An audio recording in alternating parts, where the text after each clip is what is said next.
Welcome to the Lead with Courage podcast, brought to you by Illuminate Leadership, where bold conversations spark real change. Here, we dive into the stories, insights and lessons from leaders who challenge the status quo, inspire action and lead with heart. If you're ready to grow, learn and lead with courage, you're in the right place. Hi, I'm Chloe Kennick. Illuminate Leadership acknowledges the traditional custodians of the land, which we record this podcast the younger and terrible people. We pay respect to the elders past, present, and emerging. Hey, could I ask you a little favor? If you're enjoying the Lead with Courage podcast, could you please go and hit subscribe now? It's a small way you can support the show, and it helps us bring you even more inspiring conversations. Thanks for listening and enjoy today's episode. In this episode of the Lead with Courage podcast, we welcome Matt Turner, the founder of Australia's largest bike retailer, 99 Bikes. In this episode, Matt's going to share his insights into what leading with courage means to him, a lot of self-reflection, how he's handled challenging conversations, as well as his launch for the business growing nationally, including some of the growth and challenges that he's faced personally and professionally. Today on the Lead with Courage podcast, we've got an incredible man in front of us, Matt Turner. Welcome, Matt Turner.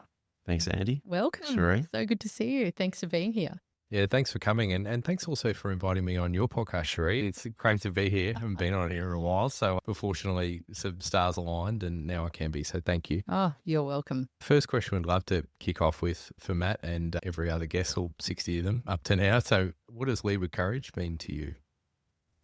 Yeah, lead with courage. My thought on this is it starts with looking within. It starts with looking within yourself, thinking, well, where am I wrong? But also, where do I have conviction that I want to stand up for myself? Those two things are always in a bit of combat in a way, but it starts with looking within, what am I wrong about? What am I right about as well? But then often I think, to be practical about it, it ends with like a challenging conversation, a confronting conversation with someone. And that's what I think about it with courage, because I find that quite hard, but quite important. I think about when you said then about going within, one of the first, I'm going to say, go within experiences that I ever had personally, we shared, and also Andy as well, which was Tony Robbins back in 2011. I think we all went down to Tony. And tell us a little bit about, that's going back. You had then been running 99 Bikes 4 years at that stage. Yeah. So we'll go back. I feel like in this conversation, we want to get into starting up 99 Bikes, being a founder, now the pedal group, the role you play in that these days. And I imagine a lot of experiences of going within over those years to get from there to now. Tell us, for those who might not know the 99 Bikes or the pedal group story, you were a physio by trade and suddenly opened a bike shop that ended up being, I think, Australia's biggest bike retailer now. So where did that all come from, Matt?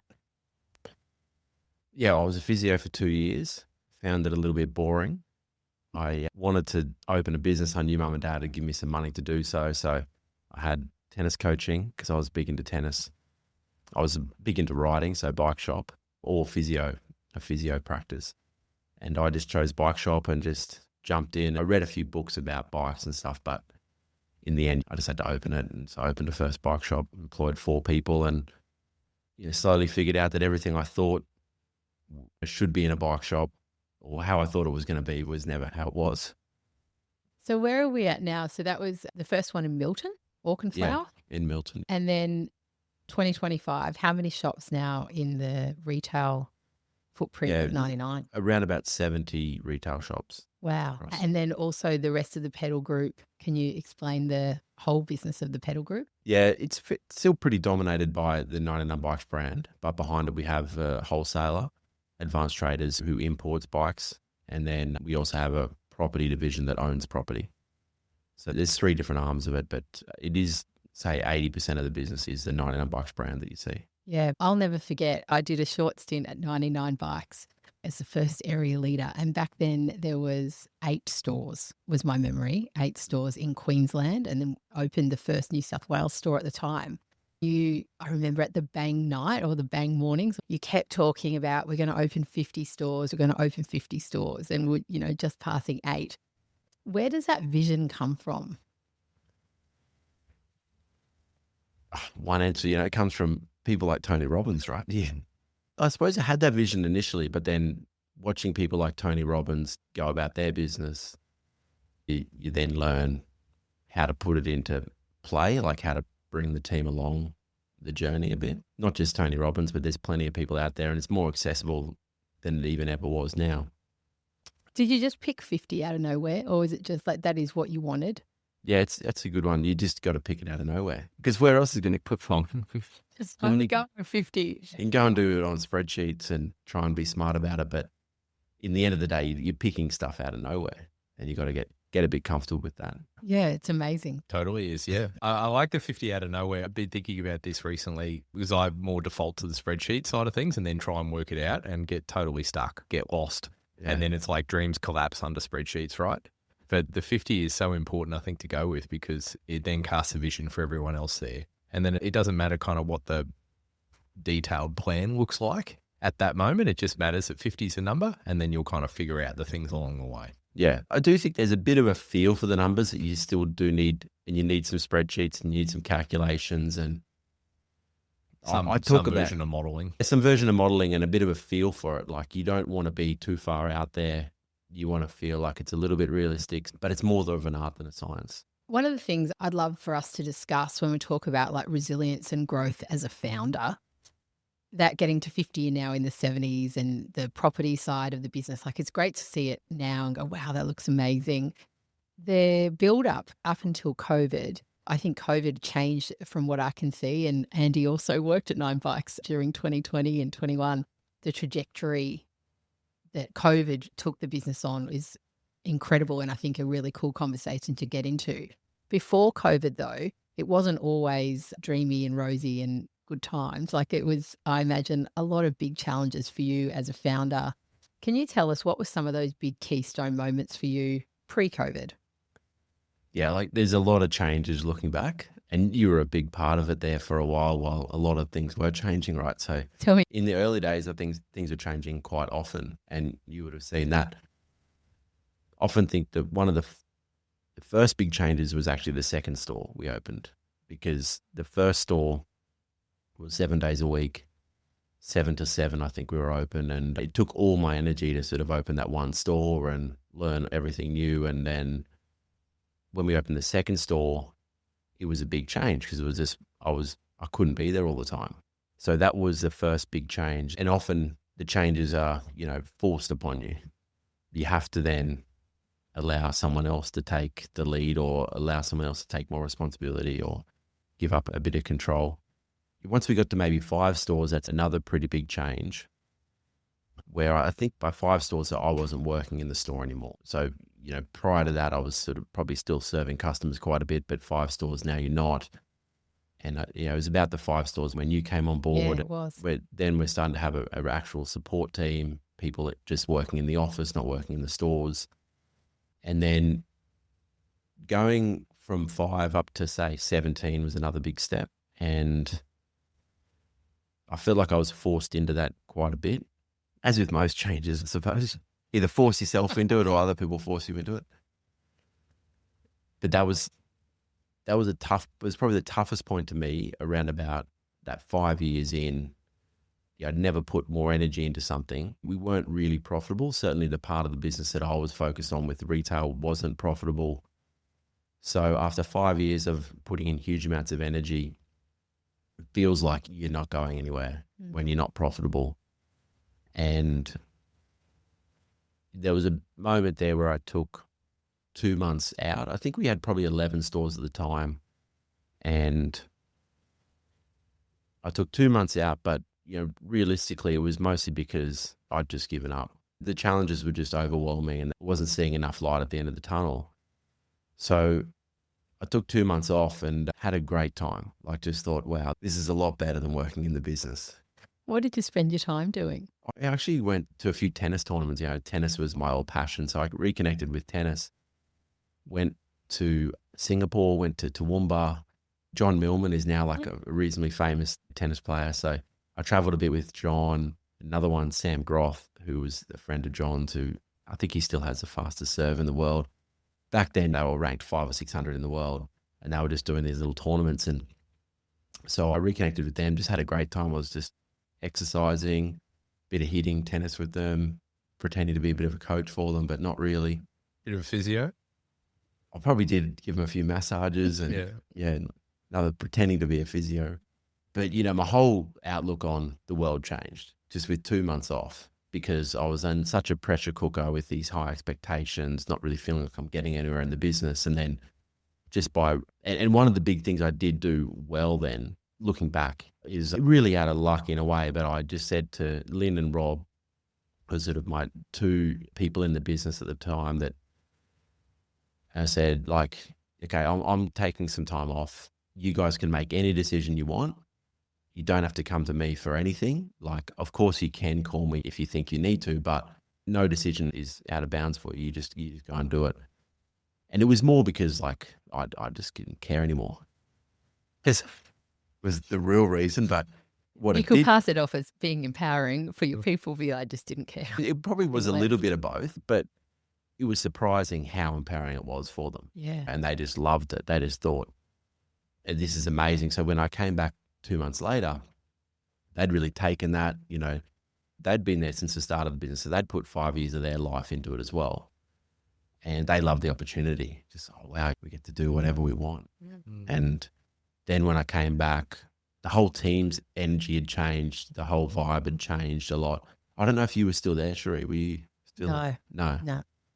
But you probably left towards the end of my sort of grumpy time there, where it was challenging. It was a challenging time because there was also my memory of it. There was a lot of influence or pressure, whatever words you want to choose, coming from Flight Centre as well, of the expectation. And then, maybe the growth wasn't happening as fast as you'd hoped. And it was challenging. It was probably growing faster than I thought or wanted, really. Yes. It was a profitability that, like the belief that profit is success, and we weren't profitable. And so then we weren't successful. And there's some truth to it. Where did the growth come from? I guess to clarify that, you talk about you weren't yet profitable, but feeling like you needed to keep growing, and then growing coming from the stores? Is it coming from people, or, as you said, expectations of a major shareholder maybe? Well, opening stores is, I suppose, where to grow would be opening stores. Yeah, okay. Which puts pressure on the business in a number of ways and doesn't necessarily make you profitable. And you're opening interstate too. So if we go back to that whole feeling of, okay, you were working in the business in shop 1 and then shop 2, you're kind of removing yourself. I was still in the business in shop 2. But you're still there, and you're just between the few, and even the 5, they were all Queensland based, weren't they? Yeah. But then next minute there's 2 in Melbourne or, Victoria, and then Sydney. And so all of a sudden, I think those being able to be in the business and pop into the business, that it's so different. I think scaling that culture and that knowledge base, when you would have other people, you or Lynn or Rob, could pop into a store for a couple of hours, but when they're interstate, it's a whole different ballgame. I definitely remember that stage where, when we had 5 stores especially, very often I would go around to every store every week. There'd be a new message. Okay, guys, this is what we're doing. And I'd need to get in front of everyone, and you got to get in front of everyone to explain what's happening. And if there's any important message, you get in front of everyone. But once you go either interstate or probably beyond those 5 stores, I couldn't get in front of everyone. So it had to be phone calls or emails. They don't have the same influence. And I think even on reflection, we're talking about 2011, 2012, in and around there. So things like jumping on Teams and Zoom, it's not what it is now either, bringing a whole business together virtually. So where were we? Yeah, so sorry, we were going growth, the pressure. Yeah. You were having the time of your life pretending to be a physio and a tennis coach. 2 months off, the team were pretty empowered. And then did you decide to come back after the 2 months? Yeah, so when I came back, I was unsure, and I was mostly thinking I'm just having such a good time out of the business. Like, I don't need to go back and be miserable. But when I went back, and engaged back with the team, like they were in a very different mindset. And so I just slowly started getting more and more involved with that experience of now being able to maybe trust a few people a bit more, give up a little bit of control, because I'd seen, oh, wow, that worked well. Me not being around worked well. So maybe I need to give up a bit more control. That was the lesson. And then from that point on, every year we had big improvements. And so even if we went from losing $1 million a year to losing 500 grand a year, like that's still positive. Then you go to break even for a year, you're feeling pretty good about that. Then you make 300 grand for the year, you're feeling, so every year our results improved. So that wasn't challenging to deal with that. And there's things to deal with, but when we had this incremental improvement all the way up until COVID, and then COVID, we sort of skyrocketed up, results incredibly like good results. But we did go back down after COVID, and we had 1 year that was unprofitable, which is a different chapter because it was actually after I stepped out of the business. From a day-to-day point of view, I wasn't in the business. And as I handed over the reins to our CEO, Andrew Garnsworthy, the results went from best ever to worst ever. So is that just good timing? Good time to get off the horse. Oh dear. I mean, tough for him, really. Tough for me in a different way, but like much tougher for him, I think, having to deal with that. That's the harder parts of business, is when things aren't going well or when they're going backwards.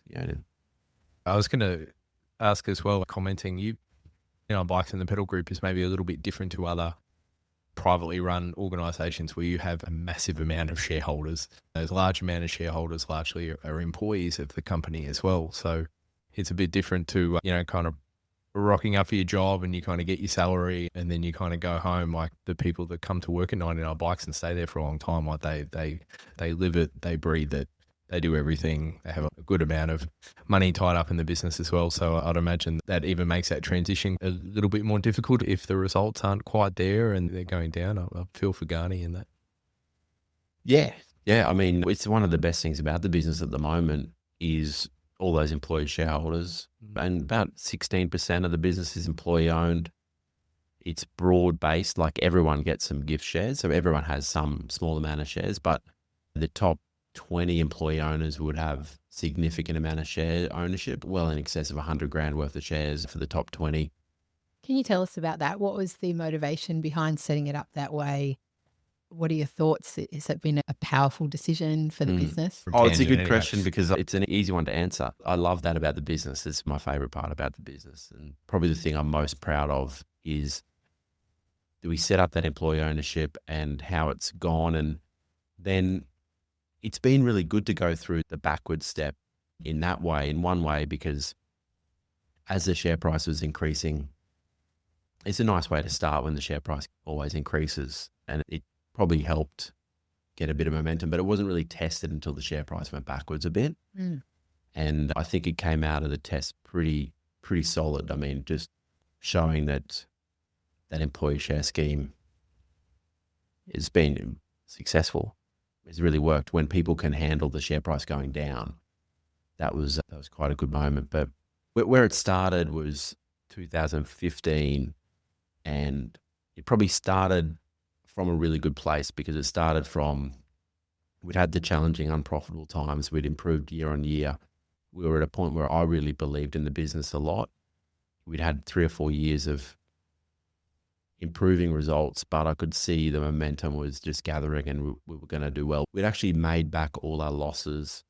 So the share price was exactly the amount of money that had been put in.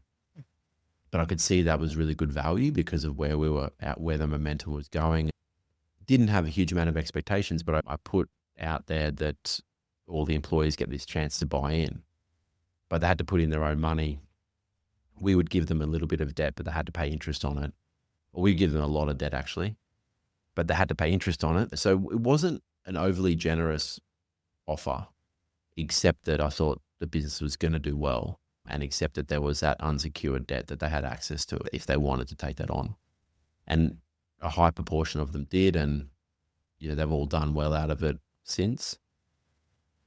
And who knows where the business would have been without that, because it's such a people-centric business. It's so important to have those people on board. It's very dependent on those people having a lot of buy-in, bringing their best self to work every day. We can just see the differences between someone who's just good doing their job and someone that's really bought in and going above and beyond. It's a major difference. So it's very important to our business. A lot of those employee owners are still there. Mm.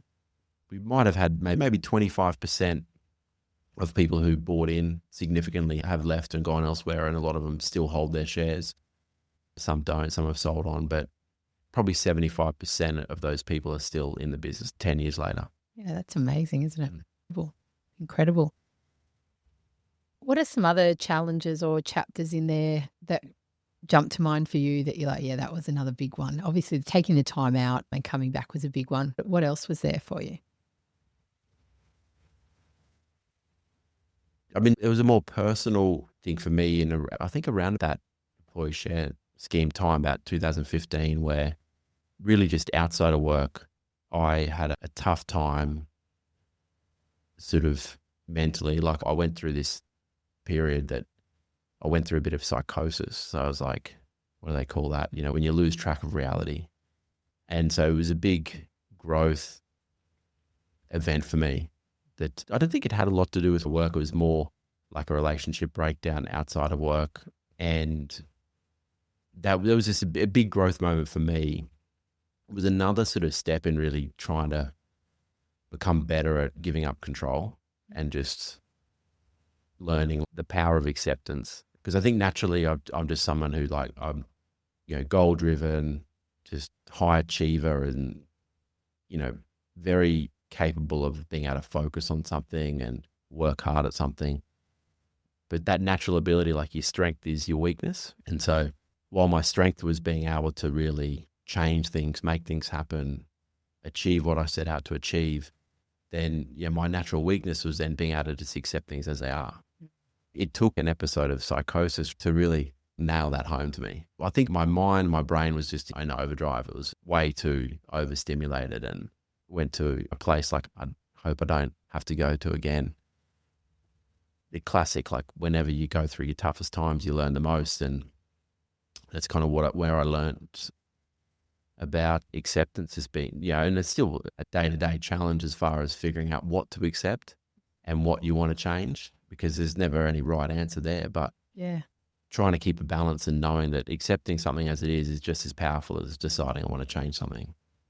Yeah. Wow. What was the recovery time for you with that? Pretty lucky, actually. I mean, I got a pretty big scare when the doctors are sort of saying, okay, this can be the start of bipolar. Like, I was on heavy sort of medication, antidepressants, those sorts of things. But I got a big enough fright that I suppose I put my focus into getting myself better. And so far I've taken that learning to look after myself, and I haven't let it get anywhere near that point again. But it was quick, like I think 3 to 6 months, that sort of time frame. But I certainly got scared by doctors and that telling me, well, this is often how people go when they go through this, and it can be a lifelong issue. Slippery slope. Now I know that can happen. I know it could happen again. It's served me well so far, as in, now I know to sort of look after myself. The antidote of it. Wow. Thank you for sharing that. Yeah, thank you. Yeah. I'm curious, like the tools in the toolkit, I'd imagine you kind of had tools leading up to that point, and then you kind of go through what you go through, you acquire some knowledge, you have additional learnings. What kind of tools, I guess, are part of your life now that you feel like you didn't have before that you do have now? Yeah. I mean, in that time I used a fair bit of meditation. I don't use it a lot now. And I read a book, The Power of Now, as well. That was some of my tools at the time. Yeah, Eckhart Tolle. So, I mean, exercise has always been a part of my coping mechanism that that is a part of my day every day. Running still? Yeah. Cycling? Running, cycling. Any more Gym. Ironmans? Been doing more strength work. Yeah. Like I think that's figured out that's pretty important as well. Yeah, but I think it's just that different world. Like, it's a lot of different ways to learn about acceptance and just rather than achievement. I think those two things are a little bit polar opposite sometimes. Just accept things how they are versus go and try and achieve something. Yeah. So I think the toolkit is just like question in my head all the time that says like, what can I accept? What can I just let be? What can I, that's always there for me in my head. Yeah, it's awesome. Yeah, that's critical, right? Like I think about that book you referenced, The Power of Now. I kind of think about like the word acceptance, and the word acceptance is very much, for my definition anyway, is very much about now. It's like, well, what can I accept now in order to move on? The power of achievement is another one, but as you said, it has a polarity in the middle there, because there's no version of achievement that can really be accepted in the now other than the incremental versions of the steps that you take towards it. But if you're going for 50 stores and you're on 17, then it's kind of tricky to accept that achievement now. Yeah, and what I'm taking away as well is almost that binary. My whole personal work at the moment is to try and make things not so binary, like it's either this or it's that, and just realize that the two can coexist. And so that we can accept and still have drive and ambition and want to succeed over here and accept over there at the same time. The two can exist. And so when you're saying around, you're asking yourself, do I choose to accept? And I suppose then it's some things where you go, yeah, I'm going to choose to accept this. And then there's some pieces you go, oh, actually, no, I can push myself out of a comfort zone and do something with this. So I'm going to choose to push on. I wonder if that resonates. Ben Crow, he has a good saying. I think he does it with questions. But what I remember is he talks about, he kind of says, I'll get this bit wrong, but you got three options. You can do something about it, which is the achievement part. You can accept it as it is, or you got a third option. You can suffer. So, I think he says, like, what can I do? What can I do? And then what can I accept? Yeah. There is two questions, I think he calls it, because if you can't do anything about it and you can't accept it, you're going to suffer. You're going to get the third option. Yeah. So that I like that so much, because it's like, oh, there are things we can do. So it's not about not having ambition or drive, but it's the discernment to go, in this moment, am I going to be pushing stuff uphill where I just need to choose to accept? Yeah. One of the questions I was going to ask a bit further in the conversation, but I feel like it's relevant for now, is, how would you describe your definition of success has changed over the years? And I want to talk about your identity as a leader and how you've evolved that for you as an individual in a second as well. But when it comes to success, like, has that changed for you dramatically over the years from this part of the conversation? What does success look like now in our 40s? You're dad to 3 kids. Speak for yourself. Oh yeah, you're not in your 40s, young man. No. Some of us, but different stage of life. Yeah. I think success has changed a fair bit. I mean, how you define success is really just whatever goals you set out. That's what I was thinking. Like, well, whatever goal you set, you achieve it or you don't. But I think it's a bit broader for me now than maybe it used to be, and it's really just that. But it still comes back to the same point. It's like, well, whatever goals I set for myself, then achieving them would be success. But thinking a bit broader, it's like the relationships in your life that I think is where most of my goals end up being now. So whether it's my marriage or with my kids or with my friends or with my work colleagues, those relationships probably are what matter most. And so that's where I'm trying to look at the end definition of success, is really the strength of those relationships. It's probably where it focuses a bit more now. In the past, it would be a bit more about, what time I can do the triathlon in. Just still some goals there. Yeah. Or how successful the business can be. Probably don't have so many of those goals in my focus as much now. Yeah, it's incredible. It's beautiful, I think, because it's like from what I've heard you say, play it back, it's almost like old Matt is success is when, and then insert definition here. And now it's like success is, and then you're able to define it a lot more clearly, because largely it's kind of like wherever you want to be. And then I think there's like sub goals, right? So you might still have the triathlon goal. The binary nature of failure doesn't necessarily creep into that, where you can still kind of go forward and have that version of it. Yeah. There's a part of me that says, well, success, one thing of success is like not to have to be successful. But I still think that it's good to have those binary goals for some reason. I think that's still important failure is still important. You got Still to where the put learning something is. out there and be specific about it so you can fail or you can succeed. It's a tricky word. I think when you're talking about The Power of Now, that book, it talks about like every word has a different meaning to different people. Is that one of those words? Process is a big word. Yeah. Everyone has a different view of it. I suppose it's a good conversation starter. That's Yeah. true. One thing we haven't talked about in this conversation, and I'm always curious about it, and you and I have talked about this over the years, but here and now, in the beginning of today's conversation on the podcast, you said, my parents were going to support me into a business, and some people may know and some people may not, but your dad is the founder of Flight Centre Travel Group, and your mum is also the founder of her own very successful hotel chains with the Spices Group.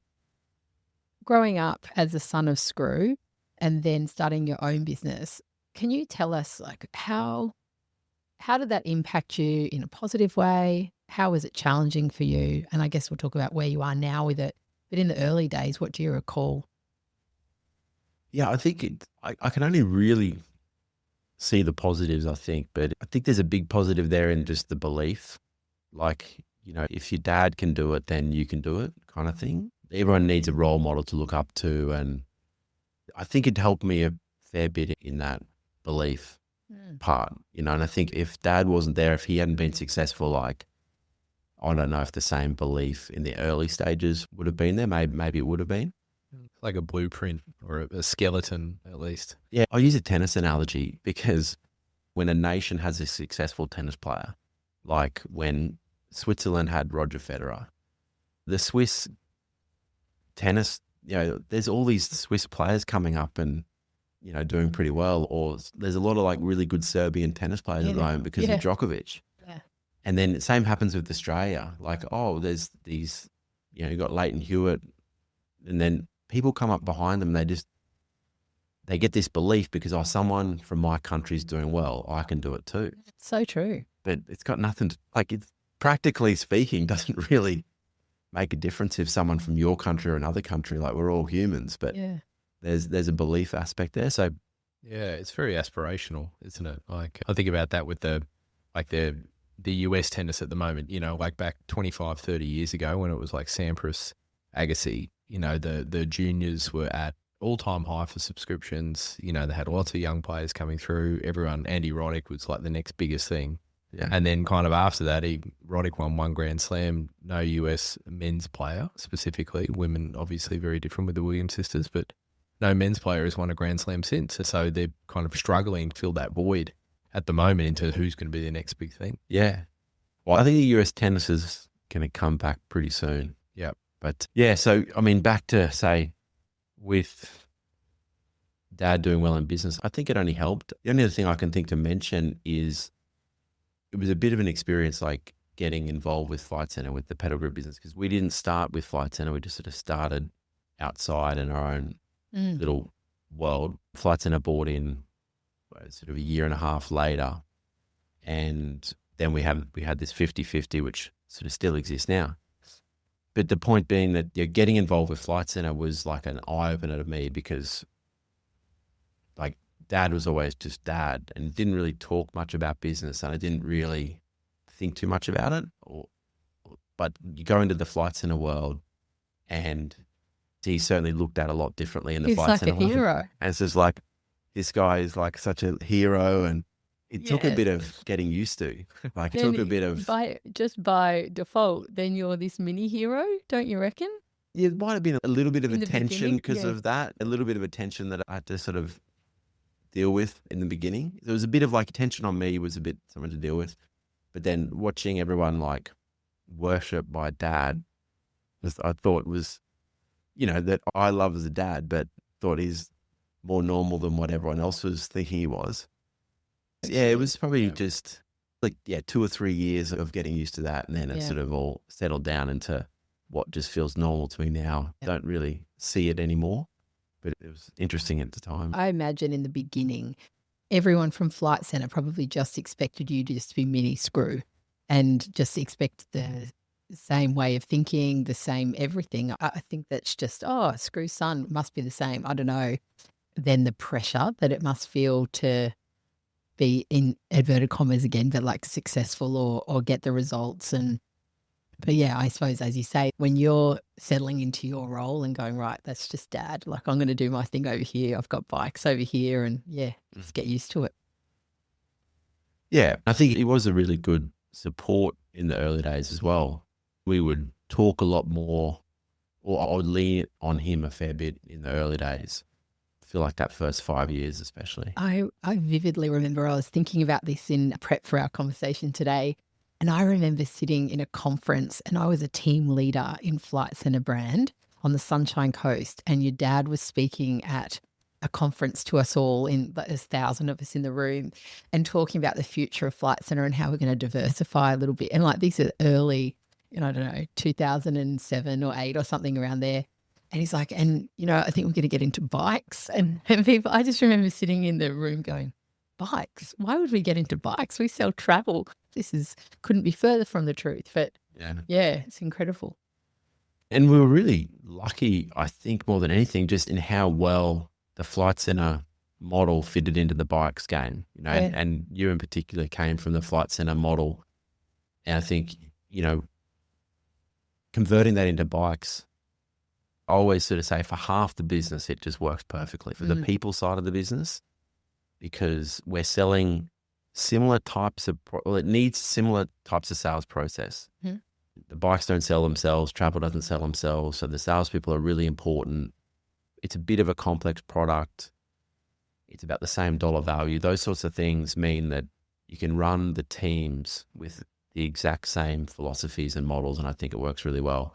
And you contrast that to a few other big companies that have tried in bikes, where they've got more of the supermarket model, like a Super Cheap Auto guys had to go on bikes. And that's really a model where you walk in, you pick the product off the shelf and you walk to the counter. And travel and bikes aren't like that. So, and then you have the product side of the business that is, probably couldn't be much more different. Well, that. Not just because you're selling a different product, but just the whole stock and inventory. Yeah, the whole way you have to hold stock, it takes up space. Travel, you're selling things on a computer. Bikes, it's something physical, it's bulky. So the product side of it is a whole new world to a Flight Centre model. If you told me 10 years ago that 10 years later I wouldn't be working at Flight Centre anymore and I would have had 18 months at 99 Bikes, I probably would have told you you're off your tree. But through COVID, I was lucky enough to be an unemployed orphan, and the beautiful people at 99 Bikes, shout out to Dave Heike, kind of brought me on. And I really enjoyed the experience I had there. I probably learned more in that 18 months than I did since my early, selling travel in the shops days, where it is like full on, it is 100 miles an hour. And yeah, the big difference is, where I was in the buying team, we were responsible for buying stock. And when you buy too much stock, then you got some problems and you have to make sure that, you find a way for it to go away. And it was such an interesting experience because the category that I look after, the area of the business that I looked after at the time was all of that aspirational kind of accessories related stuff where it would be behind the counter. It's the quad locks and the Garmins and the computers, and that stuff for the experience of the customer was so essential because that was that aspirational side where they wanted to come in and they wanted to put that thing on their bike and see that there. It was just a lot of fun, I think, in the team that we had, and seeing a couple of Christmases kind of go through and the learnings that came from that as well. It was probably a good time to work in the business, I think. You didn't stay long enough to feel the pain of the challenge of the stock that you bought. I was only there on the way up. Hopefully you don't have any more car racks left in the 3PL. That would be a tough scene. Actually, I saw the guys maybe 6 weeks ago at head office. They were in there for a planning day, and I did ask Dave if there are any more car racks, and he said no, they managed to get rid of them all. So I feel like at least my legacy is somewhat complete. Yeah. So funny. Yeah, that's a whole nother ball game. I remember Andy coming home and talking about, at the time through COVID, you couldn't get stock. And so when there was stock available, you're buying everything you can. And yeah, that's part of the world from the Flight Centre. We just, such a different learning. But yeah, amazing. I think all of the communication systems, the people systems that do work at 99 as it stands now. That's brilliant. So your current role now, you're the chair of the board. Is that right? Yep. For Pedal Group. Pedal Group. So what does that involve? Like what else are you doing? I think Anna was saying, I see Matt in the head office. So you're working, what does work look like for you now? Yeah, work for me is a bit of few different things, not working too hard mostly. But it's looking after mum and dad's assets is probably my main role. So we call it the Turner Collective.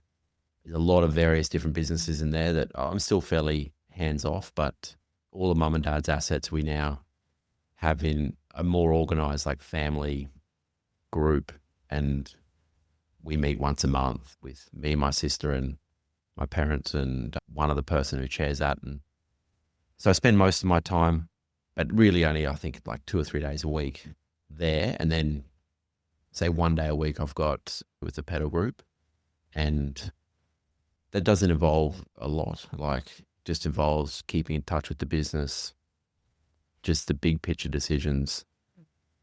Yeah. I mean, I'd try and get in to visit stores a bit just to keep an eye on reality, but also, yeah, try not to need to make too many. I mean, yeah, don't get too involved. Yeah, that's what I'm trying to. And then does that mean with that kind of time you've got more of an active role with kids as well? I've got more time to have a more active role with the kids. You're good if you choose to. Okay. Yeah. Oh, my wife does everything with the kids, really. But yeah, like just some energy to put towards them, at least. Yeah. Yeah. So what's next, I guess, for you? Is this in a place now that's really fulfilling and it's keeping you happy and healthy? What are the next goals for you? Next goals, yeah. I think like my health has become a big overarching goal. So just staying healthy, and that involves lifting some weights as well as some endurance sort of exercise. I don't know. I don't have a huge amount of other goals. Be a good dad and stay healthy. They're the two, number one and two. Apart from that, just like probably just making sure nothing else gets in the way of those two. I think they're fair goals. I don't really have any big goals for like the pedal group. Also don't really have any big goals for the family group. The family group, that is now most of my time. I suppose we do have some good goals actually, but they're not overly defined and they're quite long term. So we're talking like next generation kind of outlook. So, and a lot of it with nature. Like I was looking on the website, and if it's all up to date and it's accurate, but like lots of different national park things, the wildlife, is that through still with UQ out at Hidden Vale? Just a lot with helping with nature and the bush. And yeah, I think the best way to summarize it is just like we've got some big land holdings just outside of Brisbane, and then we want to protect them and restore them. And that's really where the focus is, and that's where everything kind of comes back to that for the family. So there's other financial interests that we have, but most of what we're doing comes back to like looking after that land and protecting it, restoring it. And there's a lot to that I've been learning about, and we've got some good people on the team that really take the reins with most of that. And yeah, a couple of steps in that process each year in a way. Cool. This is a big question, but I've got in here around like what are the values that you're led by, and what legacy do you hope to leave? And so whether that's as a business builder, a family member, a dad, a friend, the values that you're led by personally, and what kind of legacy do you wish to lead? Yeah. Remember Tony Robbins has this thing that you put your values down and then you've got to prioritize them. You go from 1 to 25, but everyone has to like fight for its place on the ladder, and you go, I'd have to do that exercise again. What comes to mind is authenticity. Like, I feel like that's really up the top there. Like, I want to be able to be myself. Yeah, for selfish reasons. Like, I don't want to have to pretend to be someone else. Authenticity is like easier probably to say, definitely, but honesty is like closely related, right? So I want to be able to be honest. I don't want to have to hold any secrets back, even though sometimes you kind of do have to be careful, what you tell everyone. But authenticity and honesty, I think they're at the top of the list. And the legacy, how do you want people to speak about the impact you've had on their lives or in their lives? Is that something that drives you, or a question you consider? It is. I mean, especially for your kids, I think you think that you want your kids to, you want to be a good influence on your kids. And I'm always thinking about, well, what do I want my kids to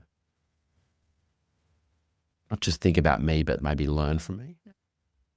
Yeah. I tend to agree with you about like the lens of Chloe for me is always like, that's the lens. When she's 30 or 40 and trying to, undo the learnings or the things in her life, and just like, what kind of influence do I want to have had on her? What does she think of me?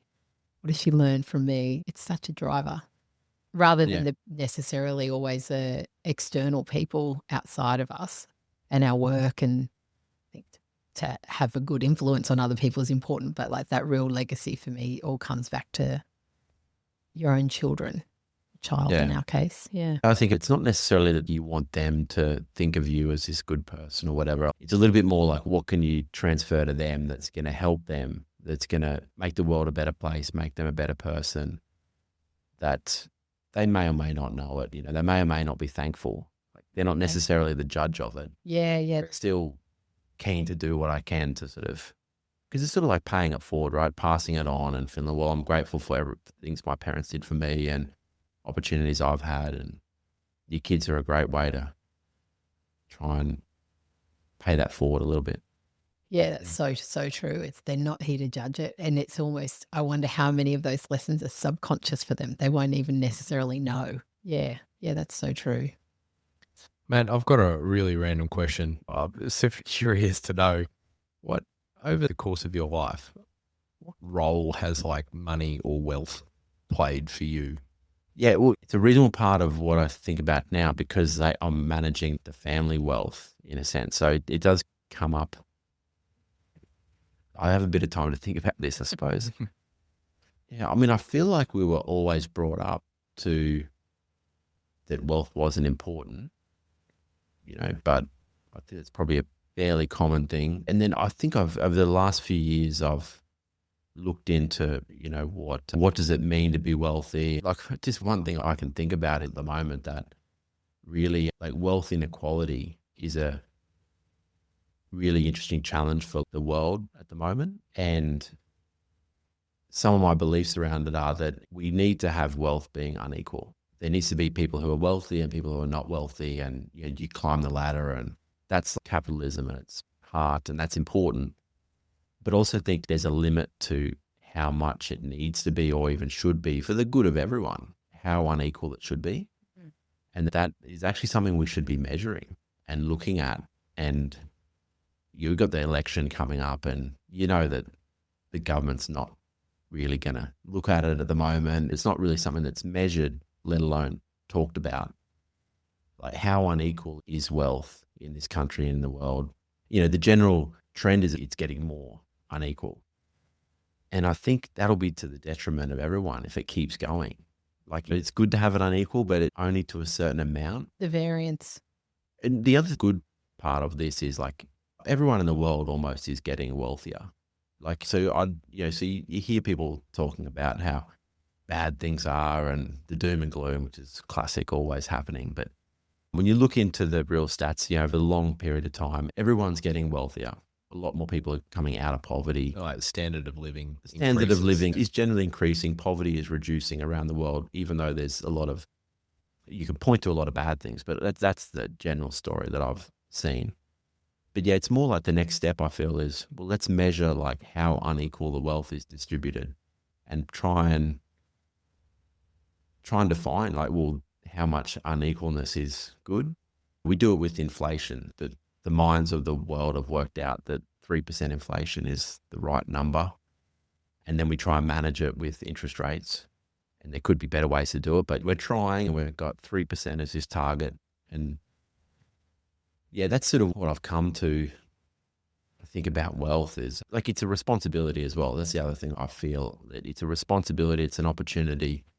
When you've got wealth, you've got money at your fingertips, you've got decisions, you want to be responsible, and it's an opportunity to have impact if you do it well. But there's no guarantee it's going to be a good impact. It could easily be a bad impact as well. And a big responsibility. Yeah. I mean, it can be a big responsibility, but I suppose also try and bring it back into perspective. Like the wealth that we have for one family is significant, but for the world, it's nothing, So you bring it back into perspective a little bit to say that we're looking after, and this is where I think the family focus at the moment, it all comes back to I'll get this wrong, but I think it's like 10,000 hectares. So there's about 10,000 hectares outside of Brisbane, and, that's what we're trying to look after with the family legacy. And it takes a fair bit of looking after that amount of land, but it's really like such a small percent of Australia, let alone the world. Yes. Yeah, it's a perspective is so fascinating. There's a lot of wildlife on that land, isn't there? There's a lot of, I think I was seeing on a video on the website about this glider in captivity, and that the students that they're putting into the wildlife sanctuary, what do you call it, a wildlife? We call it the Wildlife Centre, yeah. Centre. Yeah, I was seeing video that these gliders, this glider in particular, that has not ever been seen in captivity of the actual flight of the glider, like a little kind of possum-looking glider. And it was like, oh, wow, just to think those animals are having those opportunities. But then when you zoom out on the whole world, you're like, yeah, well, a couple of gliders in, it's just perspective, because in one way it's absolutely stunning. And in another way you go, wow, the world also has so many more problems. But I do feel like then when we zoom back in, that's my perspective on, well, what can we do? What's the one piece that you can do? What's the one piece you can do that I can do?